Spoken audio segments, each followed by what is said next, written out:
What is going on, All Terrain Nation? You know what it is. It's Saturday, so that means we are talking Midsize Trucks live here on the channel. And today we are joined by the esteemed, the one and only Mr. Pickup Truck Plus.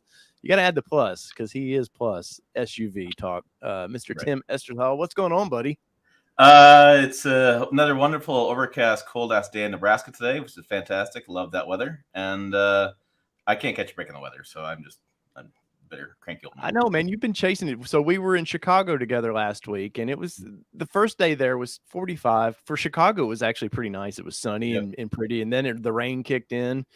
And then you told me, yeah, I'm going to San Diego. And I was so jealous. When I heard San Diego, I was like, F this dude, man. Like, he's getting to go where all the sun is. It's winter. And wasn't to be, was it?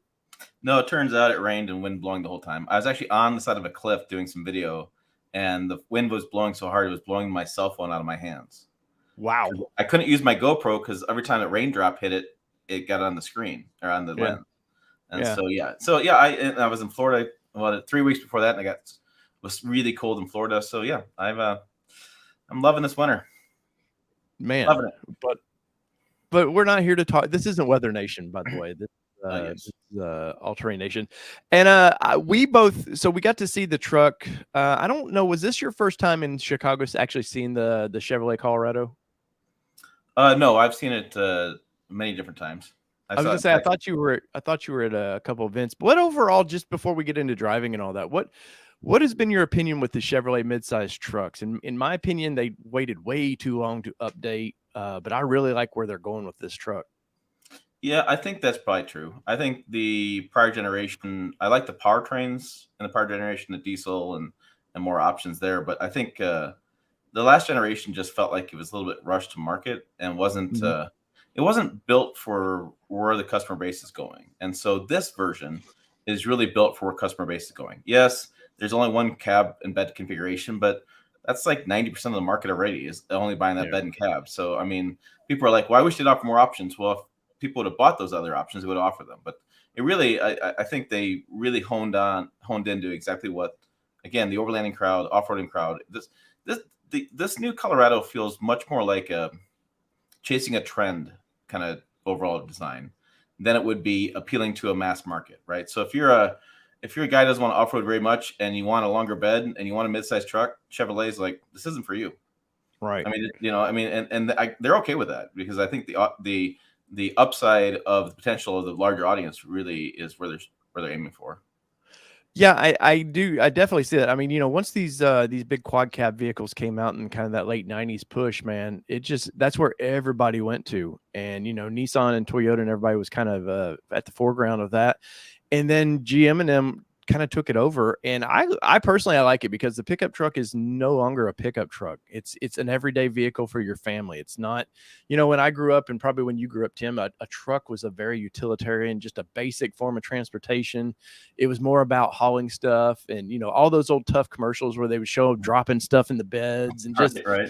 And that's what you were selling. And now you're selling, it's a lifestyle you're selling. And like you talked about, overlanding, that's a big thing, or off-roading in general in these trucks. People love being outdoors. And it seems like, especially since the pandemic, man, people really have decided, hey, I need to kind of connect with nature a little bit more. And I need a vehicle that can get me there. Yeah. And I think that's the biggest thing of change with the Colorado is that it used to be mid-sized trucks were smaller, cheaper, more fuel efficient, right?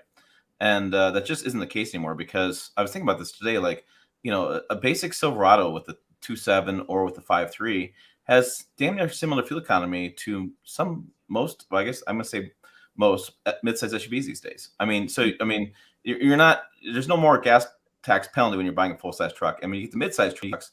Now you're going to have similar fuel economy to full size. People are like, why would you buy midsize? Well, my brother just ordered a GMC Canyon because he can't park outside of on the street without his neighbors nicking his trucks going by. So he wants something that fits in his driveway. And the Sierra doesn't fit in his driveway. He's not hauling a big boat anymore, but he still needs utility of a truck because of his lifestyle. And then he needs something to drive back and forth to work that can fit a little bit better in parking spots and driving through traffic and stuff like that. And so he just went and bought that size. He's not cross shopping mid-size to full size. It's not a cross shop. He just wants a smaller truck. And I think in that case, when you look at these price points, especially like the Colorado, Like the Colorado I drove was $48,000. People are like, oh my god, so expensive, and I'm like, it is expensive. However, it's not a direct comparison to full size truck. Yeah. This is something that's really aimed at a consumer who wants that size. It's not a value package anymore, which I think is really makes people upset because they really want that. I think a lot of people online really want that value package and a mid-sized truck, better for the economy, cheaper, shorter, all kind of those things. But that ship has sailed. Yeah. It really Well, has. we're it's not, it used to be a car, you were a car family or you're a truck family. Now it's so splintered into, what segment of each that your family needs.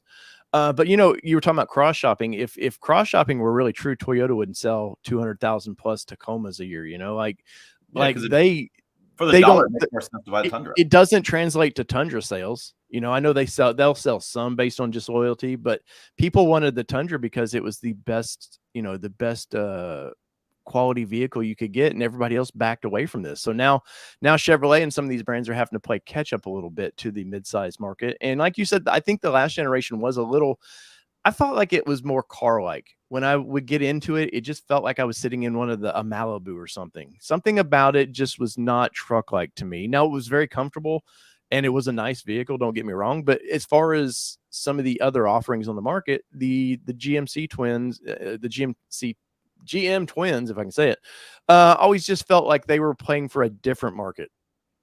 Yeah, I definitely think so.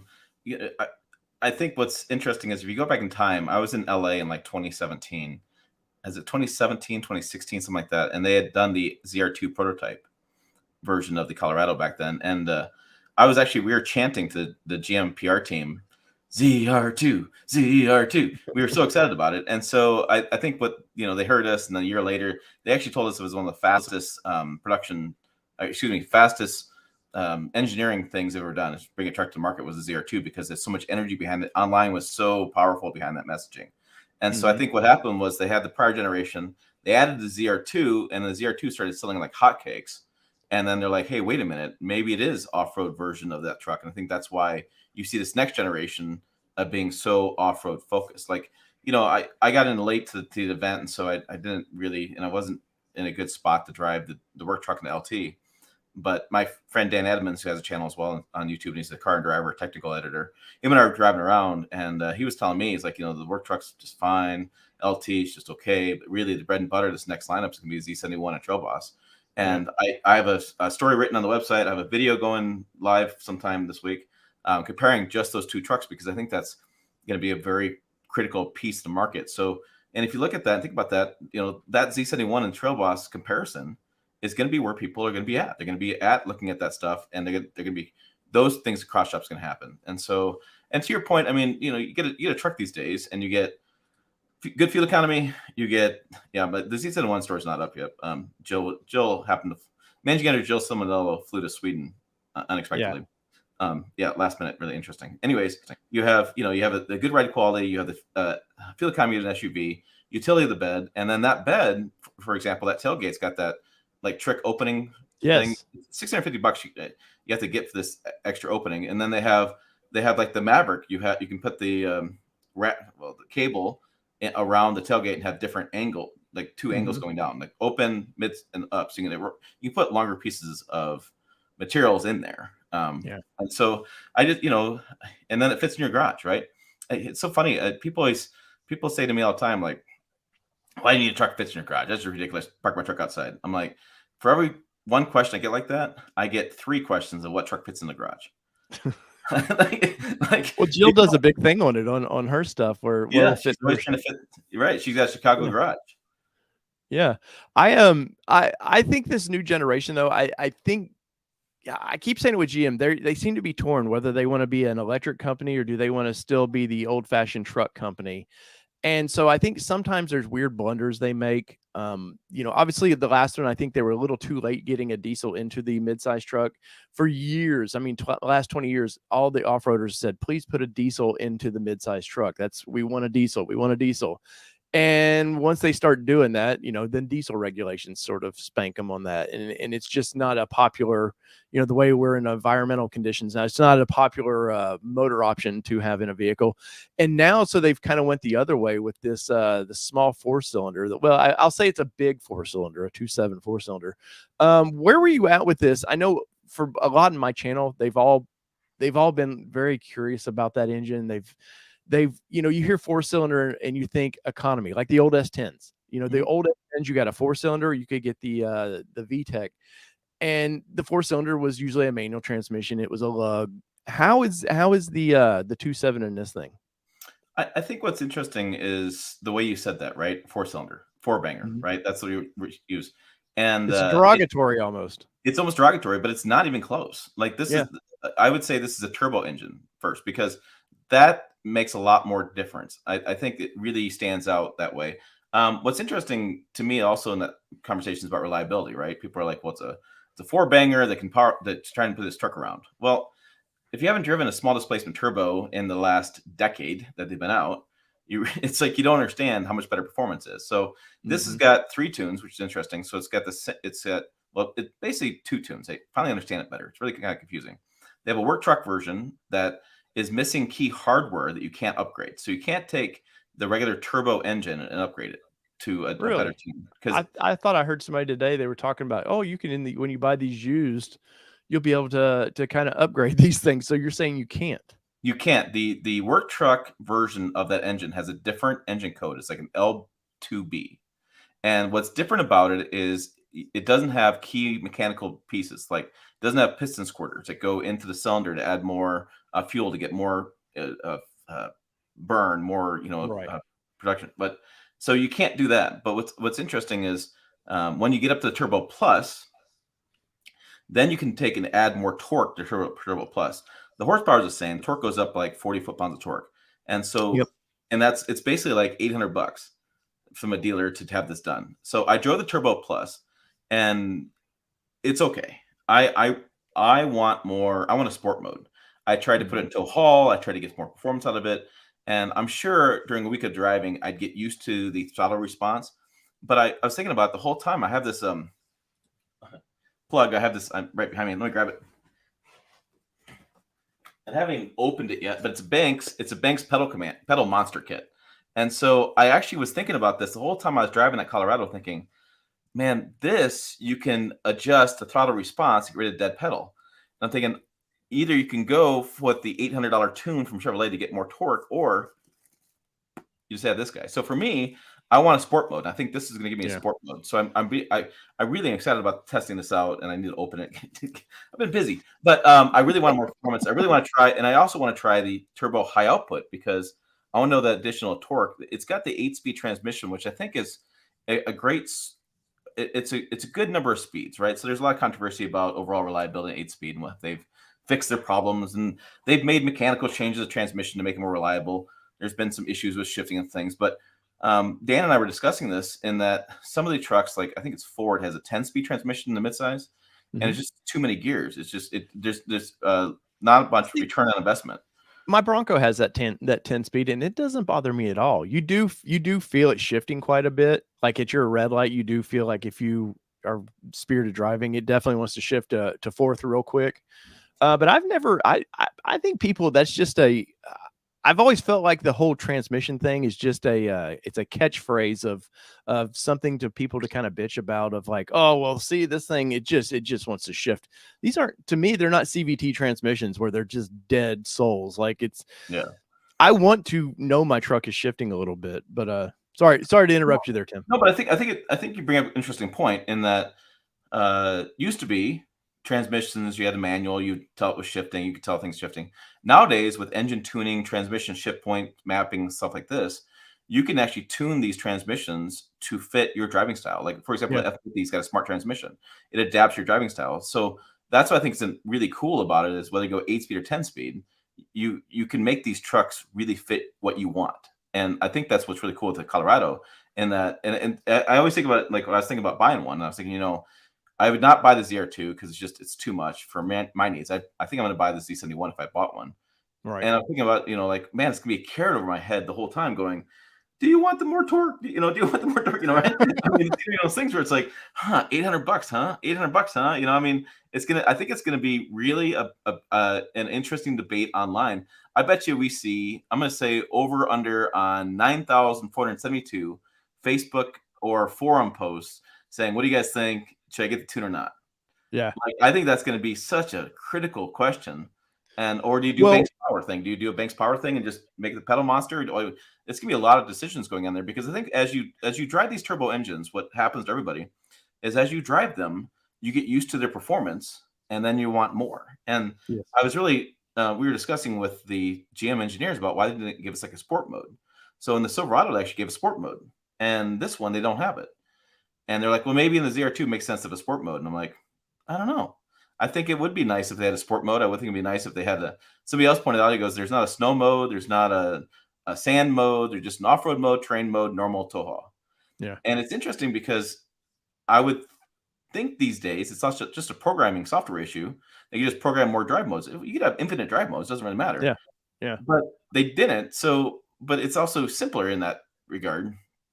And another thing about drive mode was really fascinating to discuss was I did not see it in the press releases at all, and I totally missed it. But they offer one pedal driving. And when I was doing a Ford event with like the Bronco, and I was doing other events with other brands, one pedal driving was like a whole like section of the course. Like it was a whole press release thing, explained it, section of whatever. And and we were driving along on the off road, and he's like, "Well, turn it to train mode, get one pedal driving." And I'm like, "Holy crap!" I just did that. And they're like, "Well, turn it back to off road and lock this, do that." And I'm like, "Screw that!" I said, "Just leave it in train mode." I said, "Train mode's awesome." And so then I had Dan switched in for me. He gets in, and that transmission goes down to low. You have 3 low gears, and so he wanted his train or one pedal driving in low 2. He really liked that feature of it having a little more stop because the torque's a little bit different and the gearing's a little bit different. And so but it was interesting because I'm reading his piece on Car and Driver, and like everything we talked about basically made it into the piece. And so I feel like I'm kind of a co-author on his piece, but it's kind of, but he was in my video, so it works out both ways. We both help each other, but with train mode and adjusting the low speeds, I mean, you can make this transmission really fit your needs off road. It's really good off-road transmission. So was there a 4 high, 4 low then, or is it just like Chevy seems to want to do, is you get one transfer case option and that's it? There was 4 high, there was auto, and there was 4 low as well. I had to double check 4 low. I didn't look. I mean, these events are just like, well, you've done these events. Like, Yes. You're trying to get every question you possibly can. Well, because I know for Chevrolet and some of their full size, they're doing away with low. Yeah, they have a 1-speed transfer case in the Silverados, except for the high country. You have to, with max towing, excuse me. You can do 2-speed transfer case, or you can do max towing and 1-speed transfer case. And so you just got to decide which way you want to go when you buy it, which is a little frustrating because I think in the used market, people aren't always going to understand that. Yeah. I think that's what's happened. I'll have to look. I sure got a video. It's on video. Well, it's on media.chevrolet. There's a video, a B-roll, and it shows the shifter. Okay. Well, so with, I think, you're talking about the used market. Chevrolet's now going to create with this tuning issue because they keep calling it a tune, which is the dumbest thing to me. It's not true. I mean, it's a tune, but it's not a tune because the generation that knows tunes now are these import generation. This last 15, 20 years of kids with all the little import cars, that you can take and tune them and all this. So they're speaking a language to that generation who is starting to mature. They're going to want trucks. And I think maybe it's a misservice of GM to start calling this a tune because, like you said, you can't get the basic engine and it's not tunable. You can't upgrade it, and so that's kind of confusing. Yeah, it is. And so you have to go the Turbo Plus can be upgraded to Turbo High Output, but the Turbo can't be upgraded to Turbo Plus. Yeah, it's basically what it comes out to be, and it is confusing, and that's where that's my job, right? So I'm gonna explain the stuff the best I can. People can watch the video, and then what's gonna happen is they'll email me and say, "God, I didn't know that." So like the 4 low conversation that happens with the Silverado, I did a story on that, and then about a year and a half later, I got another email from a fan saying, "My dad was just a boat launch trying to launch his boat, and he doesn't have 4 low, and da da da." I made a big deal about it, and I literally just sent him a link. I was like, I've already talked about this. And right. I know people aren't always online researching stuff, but it's interesting because it's the same the same stuff comes up over and over again. I think it's definitely from people that haven't researched stuff enough. Mhm. And these days with these trucks, I mean, there's so much to understand. We always laugh about new PR people get hired in the truck side, and I look at them about 6 months later. I'm like, "You got it all figured out yet?" And they're like, "Nope." They don't know. Especially like you get a brand like Chevrolet, right? In the Chevrolet Silverado truck side, you have heavy duties, you have medium duties, you have half tons, you have the Colorado, and then you could have more options below that eventually. Oh yeah, I was at a Nissan event for the Titan, and yeah, the one of the guys that helped redesign it had no clue about the truck. I'm like, this is, and you brought him out to a press event, and like I was asking him not hard technical questions, but stuff he should have been able to answer, and I was just like, well, and then come to find out he was a Z guy. That's what he liked to, had no interest in trucks, but that's a whole nother show. So did they have all the trims at this press event you got to go to? So they had a work truck, LT, which I didn't get to drive those. I drove the Z71 and the Trail Boss. The ZR2 is going to be out, I think, in the next month or two. It's a separate press event. It's kind of weird. They're doing a like 10-person invite only on the ZR2 for the launch, and it's going to be at some sort of off-road trail thing or whatever. And honestly, if I get invited, great. If I don't, great. I'm not going to lose sleep over it because the ZR2 is going to be, I don't know. It's an interesting vehicle. It's to me, it's going to be very very niche, and it's going to be that niche buyer. And I wanted to open a door in the one, so I did a thing. Did I put in my video or not?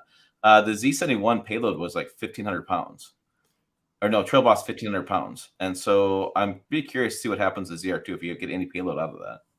Yeah. Well, the ZR2 was, for when that came out, you're talking about the press release for that. When that came out, man, that should have really pushed the midsize truck market into something more than it did. And I don't know if it's because that the truck just wasn't as popular as it should have been or what, but you're getting front and rear lockers, which was unheard of for a midsize truck. You're getting all these off-road features. GM threw a lot of money into the suspension of this thing, which they've done in this next version. This next version is going to be just basically a mini Silverado ZR2. It's just scaled down. And I don't know why that's never pushed the market further. You would think Toyota would eventually, with TRD, would go into front and rear lockers, knowing the audience. Ford with the Raptors coming, and I've debated this on the show whether the Raptor, the ZR2, is going to be the king of the hill. And back to the motor issue, I think that's where GM's gonna have a hard time selling that truck. Is you only get the basic 310 horsepower motor. It's going to be underpowered. I think it's damn near underpowered if you look at the Nissan Frontier. I mean, yeah, it's got a lot more torque, but that's only because it's a turbo. Does this truck stay out a year or so, Tim, and then they realize that they might have made a mistake with the motor and kind of drop a V6 or a hybrid system into it? So, I mean, that question came up all at the press event, and I think what's interesting is, I mean, it's got more torque and horsepower than the V6 can get, right? So, Yeah. People love a V6, but the reality is, if you tune a turbo just right with a multi-speed transmission, you just can't get the same fuel economy nor performance out of it, right? So, I don't see them going back to a V6, and also emissions wise. So, like when Toyota went from the V8 to the 3.5 in the Tundra, they dropped emissions by 40%. And I haven't seen the number on the Colorado yet, but I very much suspect the CO2 emissions per mile are going to be a lot less on the turbo. So I don't see them going that. A hybrid's an interesting choice because you can tune hybrids different ways, right? So you can make it like more fuel efficient, or you can make it more performance, right? So we saw that with the Tundra, and which I don't understand why, if you can do it that way, why not just have a drive mode that's like eco versus sport in a hybrid? I could definitely see the Colorado going a hybrid before it goes much further. People always want to ask about plug-in hybrids. They always want that 30 miles of electric only, then miles of range. And the problem with that is it's just not physically possible, right? So the battery weighs a lot, and when you add battery to the vehicle, you drop performance, you drop towing, you drop payload, and now you're trying to make an even smaller engine run on electric mode and get 30 miles a gallon, which just isn't possible. It just doesn't work. And then the price points are much higher. So like when I had the Power Boost, it's basically was a hybrid truck, right? I could drive an EV mode if I kept my foot off the gas. I mean, it had a hard time doing it because it's aerodynamic profile of a brick. Yeah. And so you really have a hard time with that. So I don't see a plug-in hybrid ever coming out in a midsize, and I really struggle to see it in a full size just because of those obstacles. Now, GM is also producing a hydrogen version of the ZR2 with the U.S. military. It's been developed in a couple of years, and so With what I'm seeing in the marketplace with the shortcomings of electric trucks, which are becoming more and more apparent, I could see hydrogen becoming more of a solution. I know Toyota has the entire lineup ready to go with hydrogen. Chevy's working on hydrogen. Honda's going to release a hydrogen CRV this year for consumers. I mean, so I just feel like if it goes anywhere, any direction, it's going to go hybrid. Then I think eventually there'll be a hydrogen version because I just, somebody says, well, when's this truck's going to get an EV version? Well, my goodness, it's like, imagine how expensive that would be. Like the Yes. Colorado, I mean, the ZR2 is already knocking at $50,000. If you do an EV version of the Colorado, like a ZR2 with the additional weight, all the battery weight built into it, trying to get maybe 300 miles of range, 400 miles of range, all to in battery, are you 6570 or are you 7580? Lithium pricing is soaring right now, and that's driving battery pricing up much higher. And so it's going to be curious to see what happens with that. Well, I do think that to go back to your plug-in hybrid, I think that's just manufacturers trying to slowly transition people to getting adapting into, with cars especially. Okay, here you plug it in at home, just get used to here. We're getting you used to that. But trucks, like you said, there's no way EVs make sense in a pickup truck. Unfortunately, pickup trucks need, I know there's probably 70-80% of them are just daily use vehicles, but when you need that vehicle to do its intended use, you can't go 90 miles and then you got to pull over for 5 hours to charge the thing. It doesn't make sense. I think Toyota cracked the code on what they're doing with the Tundra. And I think we'll see it with Tacoma as well, is just use it, as you were saying, use it as you can put a small displacement engine in it like this 2.7. You could get 400 horsepower merging the two together, short bursts of it. You're not taking it to the drag strip, but I think that's the way to go with these, man. And why I know it's for journalists. You're around these guys more than I am, but it's such a buzz topic. It's something to talk about. Oh, EV, it's exciting, and at the end of the day, I need a vehicle that acts like a vehicle.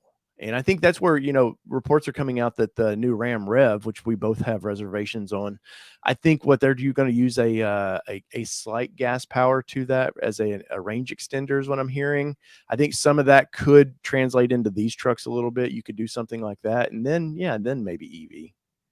Yeah, I don't know. I mean, for me, it's a cost issue. Just, I mean, the trucks are already getting more expensive, right? So, Yeah. and they're getting, the new. I was on Chevrolet.com. It's really kind of funny to go there right now because they have the 2022 and 2023 both on the same screen. So Yes. if you load up the 2022, it starts at 26,500. If you click on the 2023, it starts at 29,900. And you should pull this up because I'm curious if yours I'm does going this. to. So the other thing that's interesting is you look at the pricing for 29,900 for the work truck. Once you go to build and price, the price changes. So this is so so it's like you start adding more and more features and things. Eventually, it gets more expensive. So yeah, click see Colorado starts at what 26,195. 135. 135. Okay, I can't see Yeah. your screen too closely, but yeah. So then if you click on the 2023 up there, you'll see it There you change. Price goes. It goes boop go. 29,200. Yeah. All right. Then go to build and price. See what it pulls up for that work truck. I think I thought they took the prices away. Because I tried to look at a building price the other day, and it just kept saying go to a dealer. Now it's 30,000. Yes, I've noticed this about GM's. I've noticed this about their website because I do a lot of building prices. I've noticed that about it, and I've never really commented of why all of a sudden you say, "Oh, we're under $30,000," and then you're like, "Well, you only have one option here. You're lying to your audience." Yeah, and so the little icon next to that price says it excludes dealer freight charges, right? Yes. So they're not adding that into it because I thought that was it. I thought, okay, they're adding the dealer freight charge, whatever. No, that's not it. Yeah, it's which usually the shipping fees and all that are included in that. Right. So every brand does something different. Yeah. What's really interesting about that build and price tool, and I was fascinated about this because I was commenting about good things I liked it with the Trail Boss, and I was doing a Trail Boss for season one. And I actually have to edit that video heavily because everything's an option. It's like you look at that price point, 41,000, 38,000. That's garbage. Like nobody's going to buy a truck for that because like you add cruise control, it's like $700, or whatever. It's 12, no, convenience pack, excuse me. You add add the $2,000 for that. You had money for this. You want you want to do auxiliary switches. That's an option. If you want to do anything with this truck, that's an option. Adaptive Yeah. cruise is an option. Cruise control is an option. Heated seats are an option. It's like the stuff you're actually gonna you actually want, and you're gonna see in press vehicles. You can't just buy at that price point. Yeah. Well, the thing too is, I think because there's only so far you can take these vehicles, optioning them out. And over the years, you used to get the Cadillac because it had the state of the art features. And if you wanted just a normal car, you get the Chevrolet.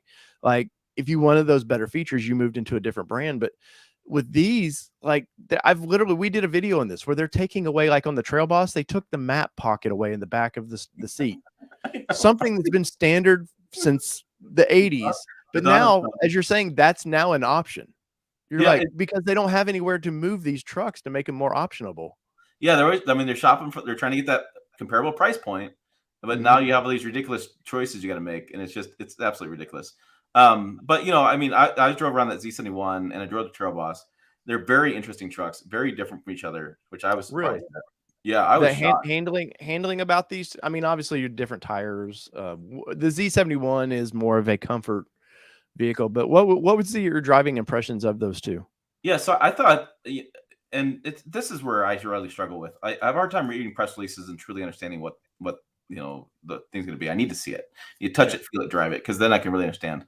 The Trail Boss is basically a work truck version of the truck with more off-road gear. The LT is basically the Z71 is basically an LT with more interior comforts and features. Is what that's kind of how we surmised it. And talking to the engineering, that's kind of how they kind of surmised it as well. The Trail Boss has the wider track, the 2-inch wider track. It's got the it's got wider fenders, the plastic. Yeah.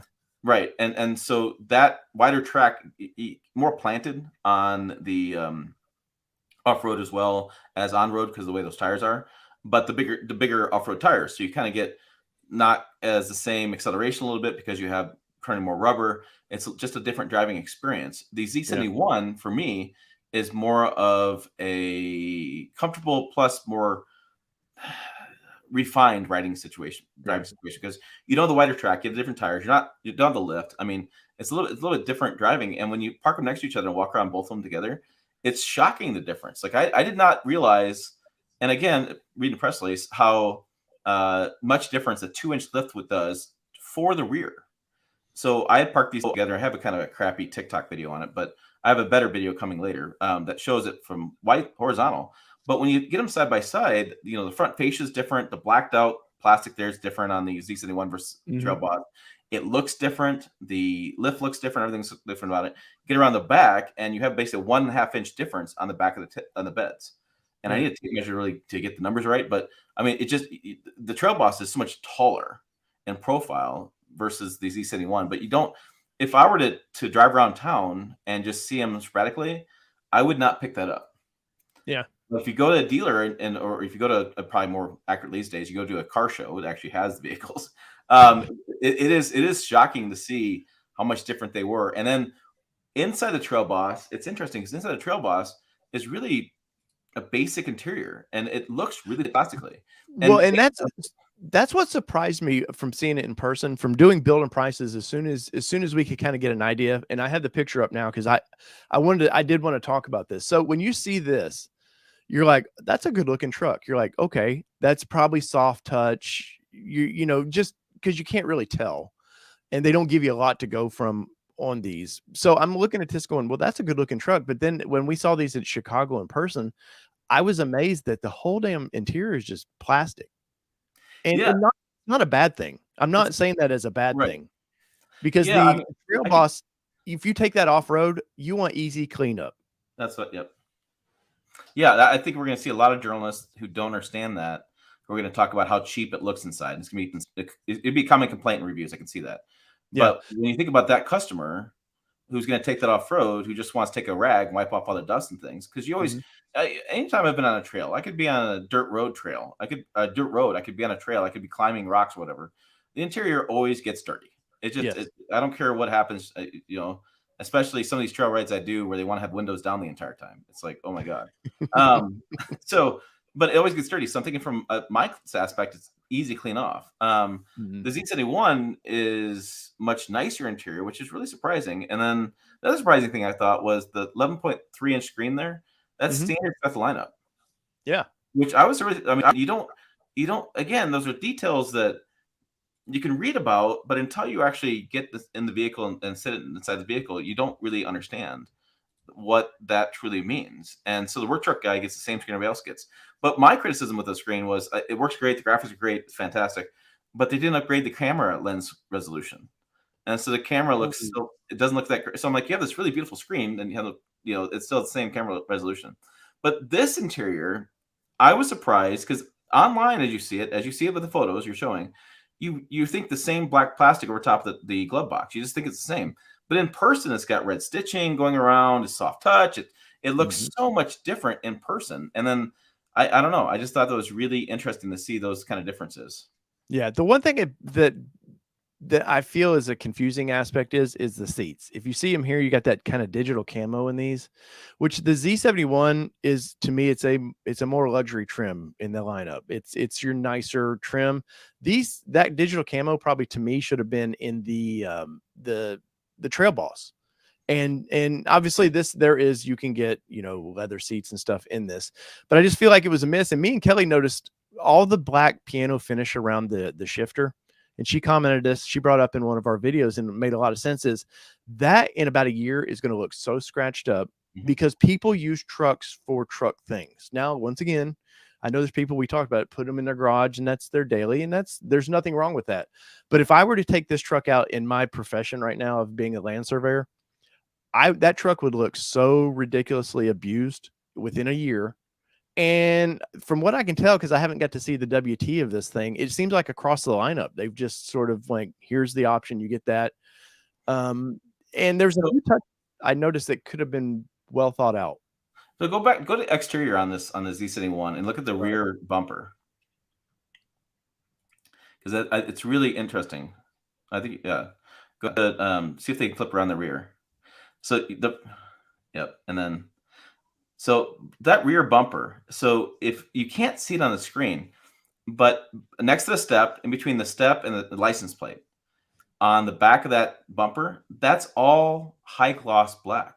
Mm-hmm. The same interior material inside the same interior. And I'm sitting there next to the designer, he finished his presentation, and I'm like, wow. I said, why would you go high gloss black back here? This is awful. And the PR team was like, they kind of asked too, like, what are you talking about? I'm like, well, this truck is built for the trail, and on the trail, that's going to get scratched up immediately. And if you're Yeah. meticulous about your truck, it's a nightmare. It's going to be an absolute nightmare to keep that clean. Yeah, you And got on work boots, rocks get stuck in them work boots. Yeah, it's gonna scratch right up. And on top of the bumper, they put like this plasticky. Uh, it's plastic, but it's got the grooves in it, so your boot actually holds on better. Oh, It's right almost here. like Yeah. diamond plate. Well, yeah, no, on top of the bumper, Oh, okay. Yeah. right there. Yeah, that's like almost like a plastic diamond plate. So you can put your foot up there, and it grabs has grooves in it. So I'm like, you guys thought this through. Like that's a really cool bumper idea and makes a ton of sense. But why isn't below that? Why wouldn't you? And the step has like hard plastic. And I'm like, well, just take that hard plastic, just continue it. Like, I'm Yeah. fine having hard plastic back there because it's going to get scratched, no big deal. But having the high gloss and then high gloss in the cabin, and Dan and I were sitting there, and or was it Dan or somebody else talking about it? Like, well, Chevrolet loves General Motors on a whole loves high gloss black finishing, Mm-hmm. and it's fine in the Cadillac, but in this situation, I think the first thing people are going to do is they're going to take and wrap that. They're going to Yeah. find some way to wrap that because it's going to get destroyed. And I just was surprised because on the front, they don't have any of those issues. On the front, they put it's body color molding, and then they didn't do any chrome anywhere where it's going to get hit. The front is really well done, really well protected. And I'm like, why did you guys do high gloss black in the back? Like it just blew my mind a little bit. Yeah. I have to say though, overall, I think the truck looks great. I mean, I Oh think yeah, they knocked it out of the park. There's a little Silverado to it, but not too close. Like it's still, I hate when they just make mini versions of the current full size vehicle. So I like that it does have its own personality. Where was you at? Because I know in Chicago, when I was walking around, people were just like, "What is up with the placement of Colorado, and I'm like, it doesn't really bother me, but I can understand why people are traditional. Used to be down here on the door, up in the fender. Like, was on the press trip. Was that ever brought up? So they talked about it. They just they were trying to create a visual of a higher belt line.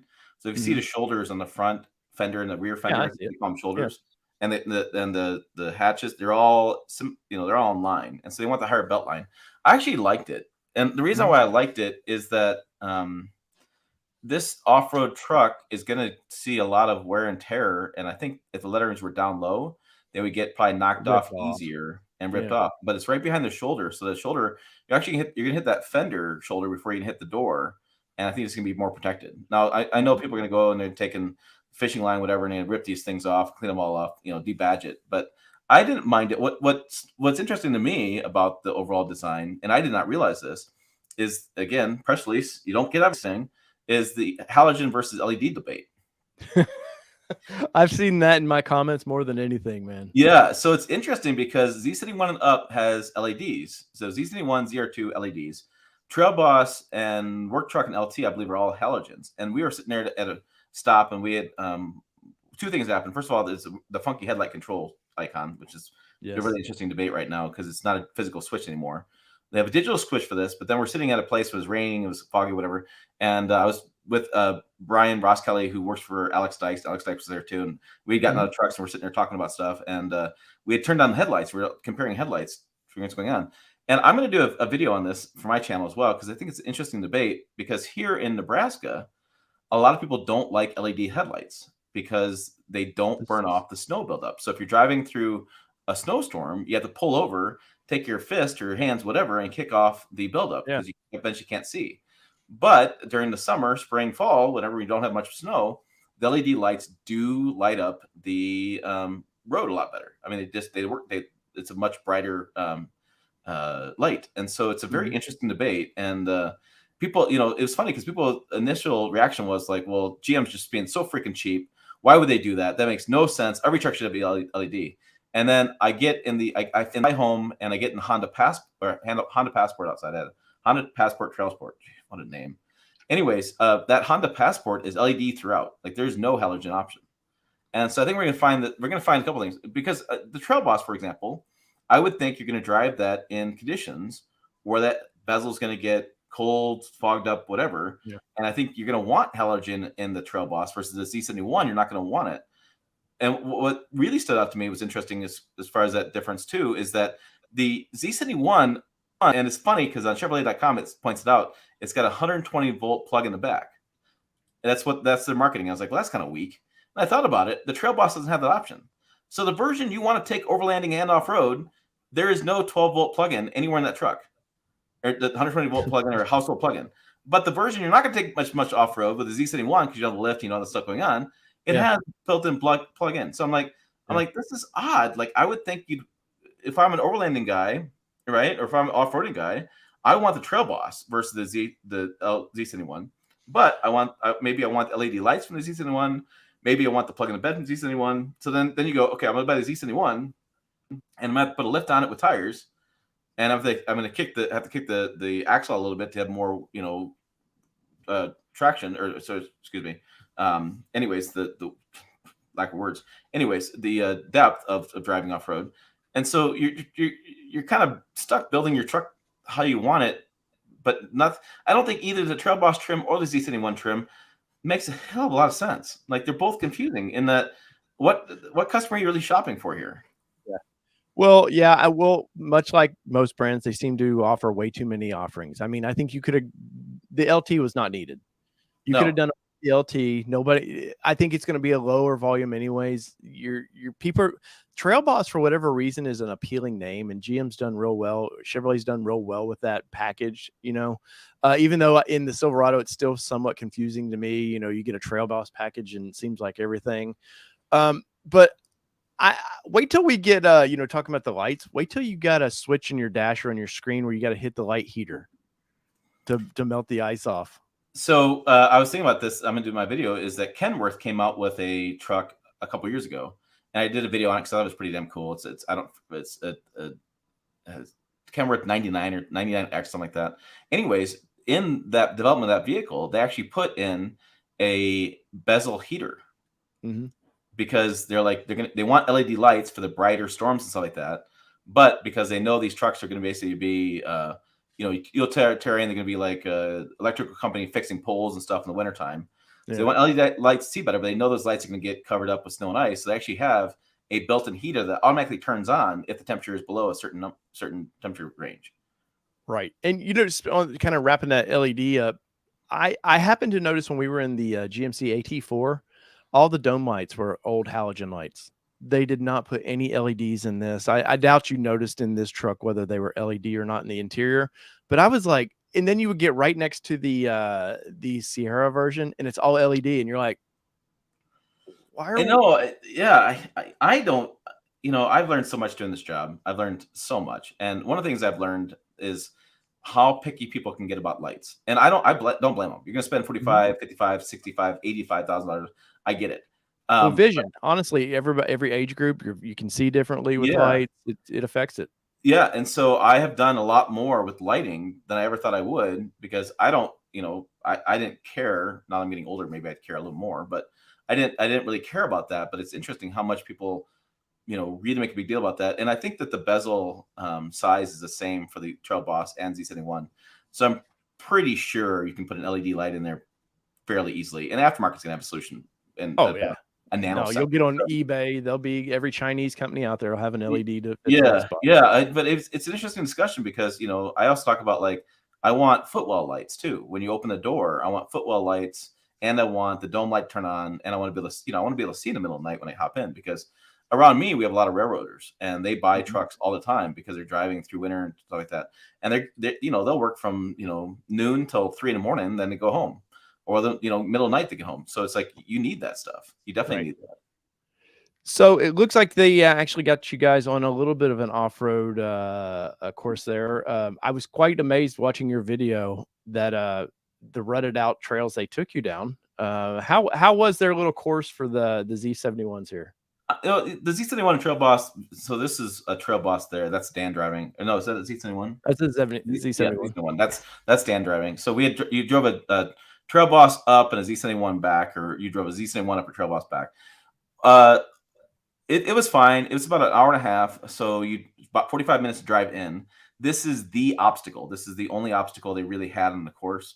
The rest was all twisty mountain turns like that. But so you basically had this obstacle, and it I was will say it's interesting. tough there. Well, yeah, it's interesting about this obstacle is that that was the only one they had, and they were like, "Well, the only concern we're going to have is the Z71 is going to scrape going down, but the Trail Boss is fine." And it was pretty clear when you're driving up and down how much difference there was. And Mhm. yeah, so I put both on here because I wanted to really show. But yeah, so those tires go up into the wheel wells. They go, they kind of rub a little bit there as they're going through the obstacle. It'll do it, Right. but you're very low speed. That's a pretty gnarly obstacle. That's the only problem with doing off-road stuff with video is you really can't tell the depth of the obstacle and what's going on. But it's a pretty gnarly obstacle. And then Yeah. The trail boss is doing a lot better with that obstacle. But Well, um, even as to me, as simple as this is, it's 90% more than most customers are ever going to do with their trucks anyways. So you do get a good feel for what the truck is capable of.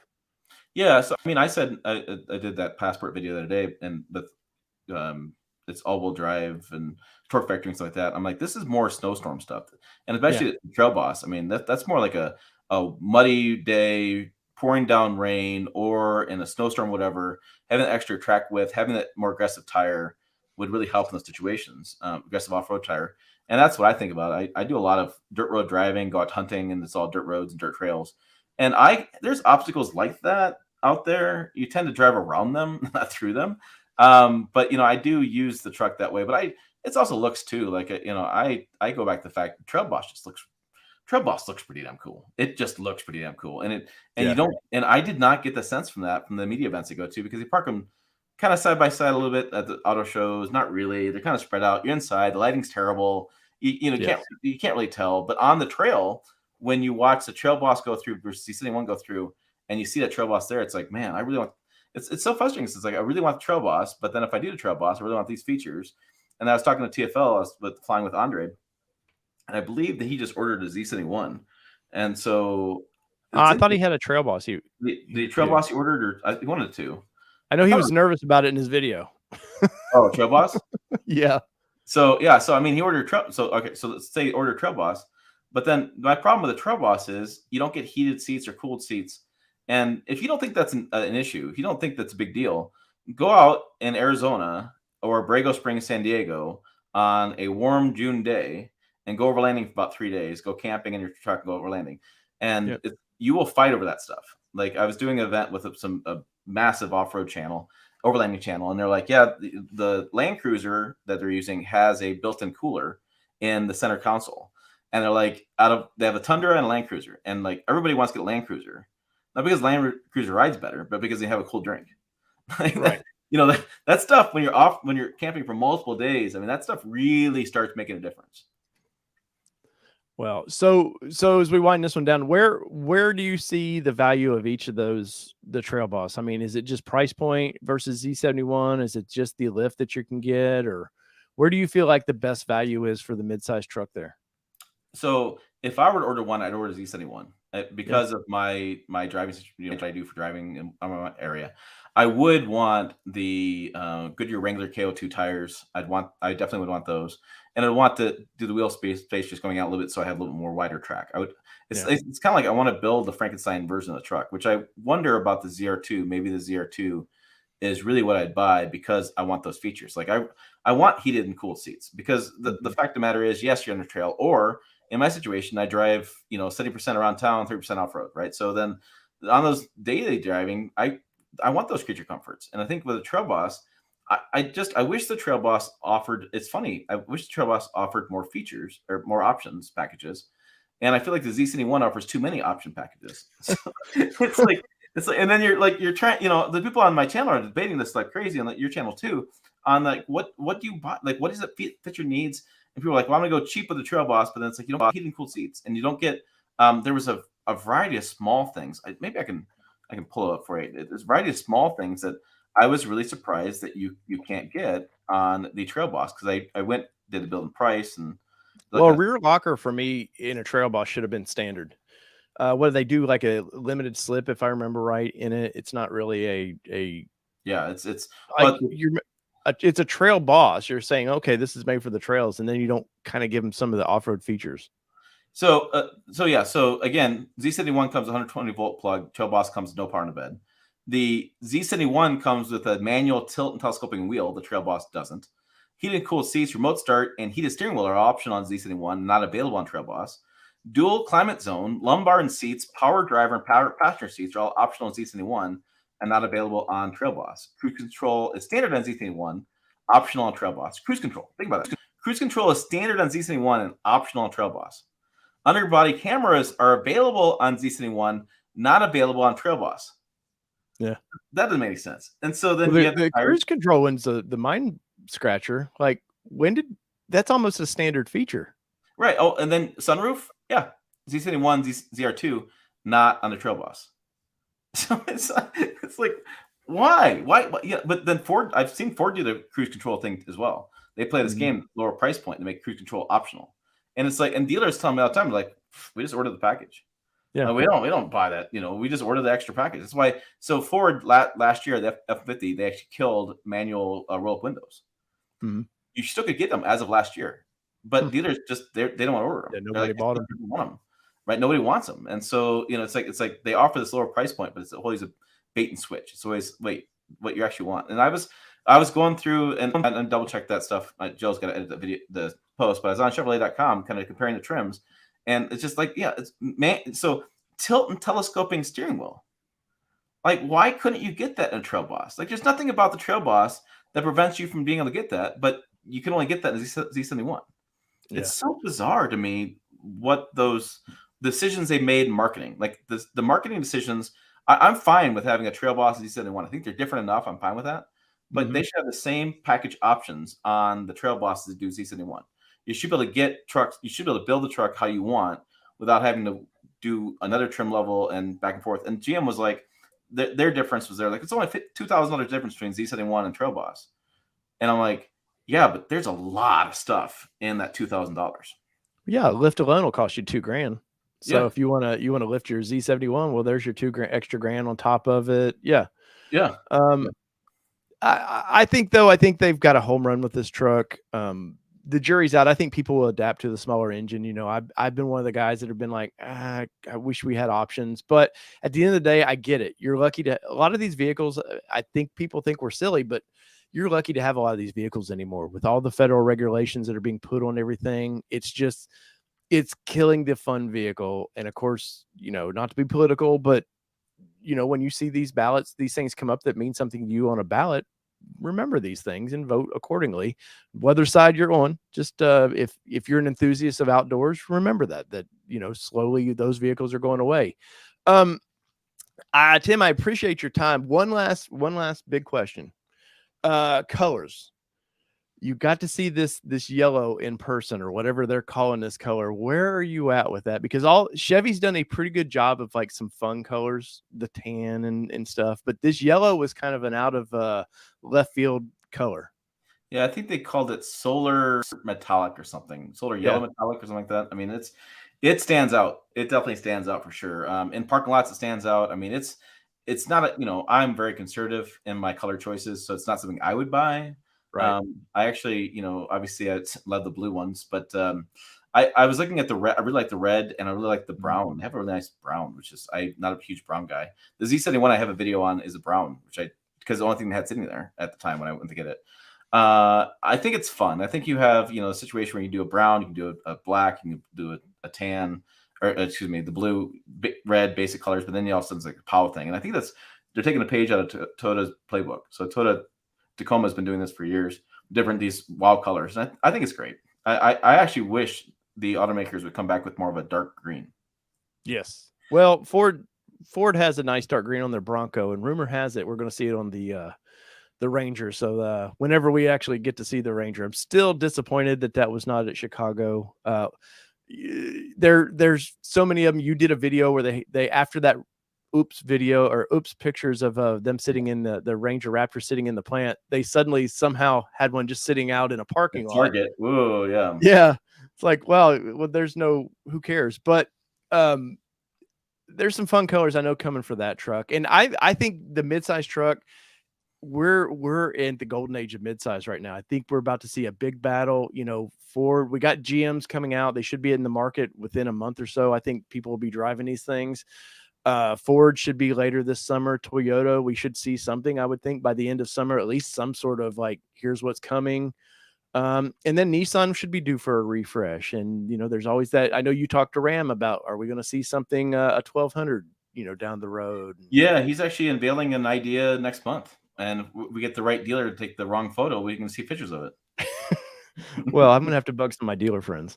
But So yeah, there you I are, mean, guys. Go over to Tim's website. I put some links to his articles on this. Tim was at the first drive event, and sadly I wasn't, so I have to live the experience through Tim. But I greatly appreciate you being on, Tim. I know traveling. You know, you were at Chicago, so the idea of just going right back on the road to go do this was sometimes fun, but not when the weather isn't cooperating. yeah, no, I got stuck in Denver overnight. I was on the road for 7 days with a weekend in between. I mean, Yeah. it's just like, and I should have known better. I was at San Diego trying to get an airplane. They're like, Denver? You want to go to Denver today? And I was like, Why not Hawaii? I am going to Hawaii. I know you are. I'm just teasing people about that. So there you go, guys. Go over to Pickup Truck Plus SUV Talk. Obviously, you're probably already subscribed to his channel.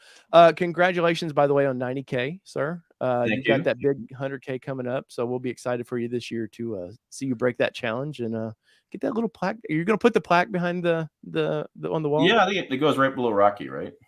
Yeah, yeah, Yeah, always Rocky. yeah. Or Yeah. you just put it over Rocky. Or yeah, I moved Rocky. I don't know. It's gonna be exciting. We're gonna start doing more promotions around 100,000 because when you get to this 90,000 market, you know, whenever on YouTube you start getting the next level, you're constantly like paying attention to that, and it's like you know 5,000, 1,000 was cool, 10,000 pretty cool, 25,000 is wow, 50,000 is okay. But in my mind, I'm thinking to myself like, man, I got 90,000 people to hit that button. Yeah. I mean, it's like wow, just really impressive. Oh, I know. I'm trying to break 8,000 over here, and all day long it's been tick tock, tick tock. And I'm like, come on, man, I just need 7 more or 8 more subs to break 8,000. I And know. I've been following Chim's channel since he was around 5,000. So it's Yeah, definitely I have some it's fans a like you, and I'm so thankful for the fans like you that stuck around for so long because the first, well, as you know, the first 100 videos, you're just terrible. It's I'm just the still way. in that terrible phase, Tim. Let's be honest. All right, YouTube Car Spotters Guide, thank you for that super chat. I greatly appreciate that. And you know how I love those odd number super chats. So guys, whether it be 2-wheel drive, 4-wheel drive, it really doesn't matter what you're driving today, as long as we're talking mid-sized trucks here on the channel. And Tim, I appreciate your time being here, buddy. That's good. Thank you.